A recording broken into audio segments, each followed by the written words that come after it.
بسم اللہ الرحمن الرحیم۔ ناظرین، ٹوٹی ہوئی کنگھی استعمال کرنے سے گھر میں نحوست آتی ہے۔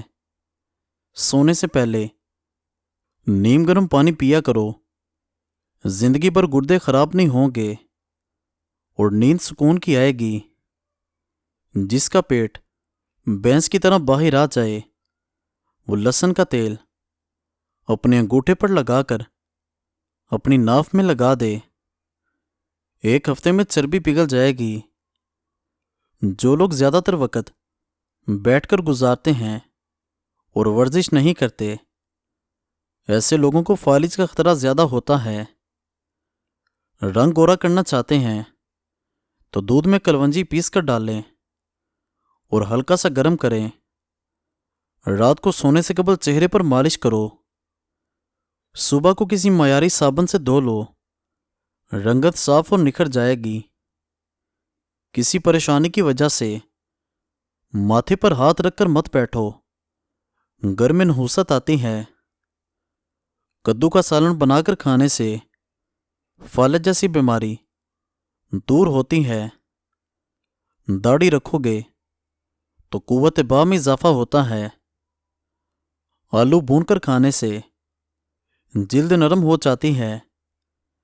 دیسی مرغی کا ہاف بوائل انڈا کھانے سے مردانگی بڑھ جاتی ہے۔ ٹھنڈا پانی دل کی بیماری پیدا کرتا ہے۔ کریلے کا پانی پی لیا کرو، چہرے کے دانے داغ دبے ختم ہوں گے اور آپ کا چہرہ صاف شفاف ہو جائے گا۔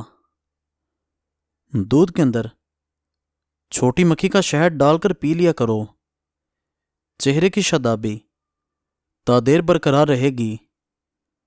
مردوں کو اپنے ہاتھوں پر مہندی لگانا گھر میں رزق کی تنگی کر دیتا ہے۔ جان بوجھ کر زمین کی چیونٹیوں اور کیڑوں پر پاؤں رکھنے سے رزق کی تنگی ہو جاتی ہے۔ سر کے نیچے دائیں طرف ہاتھ رکھ کر سونے سے نیند جلدی آ جاتی ہے۔ پیلے رنگ کی لائٹ نظر کو کمزور کرتی ہے۔ سبز رنگ کو غور سے دیکھنے سے نظر تیز ہوتی ہے۔ چاکلیٹ زیادہ کھانے سے رنگ سانولا ہوتا ہے۔ پیاز کی خوشبو سونگھنے سے دل کو طاقت ملتی ہے۔ جس گھر کی عورتیں اپنے بال سنوار کر اور چھپا کر رکھتی ہیں، ایسے گھر میں کبھی لڑائی نہیں ہوتی۔ چاول کھا کر اوپر سے دودھ پینے سے پیٹ کی خرابی ہو جاتی ہے۔ ایک گلاس نیم گرم پانی میں اسپغول ڈال کر پی لو، چربی کم ہوگی اور قبض ختم ہو جائے گی۔ لیموں کے چھلکے ناخنوں پر رگڑنے سے ناخن مضبوط ہو جاتے ہیں۔ دن میں 4-5 مرتبہ آہستہ اور گہری سانس لینے کی کوشش ضرور کریں، اس سے دماغی سکون حاصل ہوتا ہے۔ گھر میں مکھیاں ہوں تو بیماری آتی ہے۔ صبح کو سبزہ غور سے دیکھنے سے نظر تیز ہوتی ہے۔ اگر غصہ زیادہ آ جائے تو درود شریف پڑھو، غصہ ختم ہو جائے گا۔ جو بھی دوا یا چیز زبان کو کڑوی محسوس ہو تو جان لو اس کے اندر خوبصورتی اور صحت کے ہزاروں ذخائر موجود ہیں۔ مٹر کھانے سے جلد نرم و ملائم رہتی ہے۔ اگر پیٹ کی کوئی بیماری ہو تو اپنے گھر میں مسور کی دال پکا کر کھاؤ۔ اخروٹ کھانے کے بعد ہرگز چائے نہ پئیں، اس سے شدید کھانسی ہو سکتی ہے۔ عورت چاکلیٹ کھا لیا کرے، اس کی جوانی دوبارہ واپس آنے لگے گی۔ اندرونی چوٹ ختم کرنی ہے تو پانی میں نمک ملا کر گرم کریں اور چوٹ والی جگہ پر لیپ کریں، درد میں کمی آئے گی۔ گردن پر تیل لگانے سے سستی دور ہوتی ہے۔ ناف میں تیل لگانے سے وزن کم ہوتا ہے۔ جن کو ہمیشہ بلغم کی شکایت رہتی ہے وہ لوگ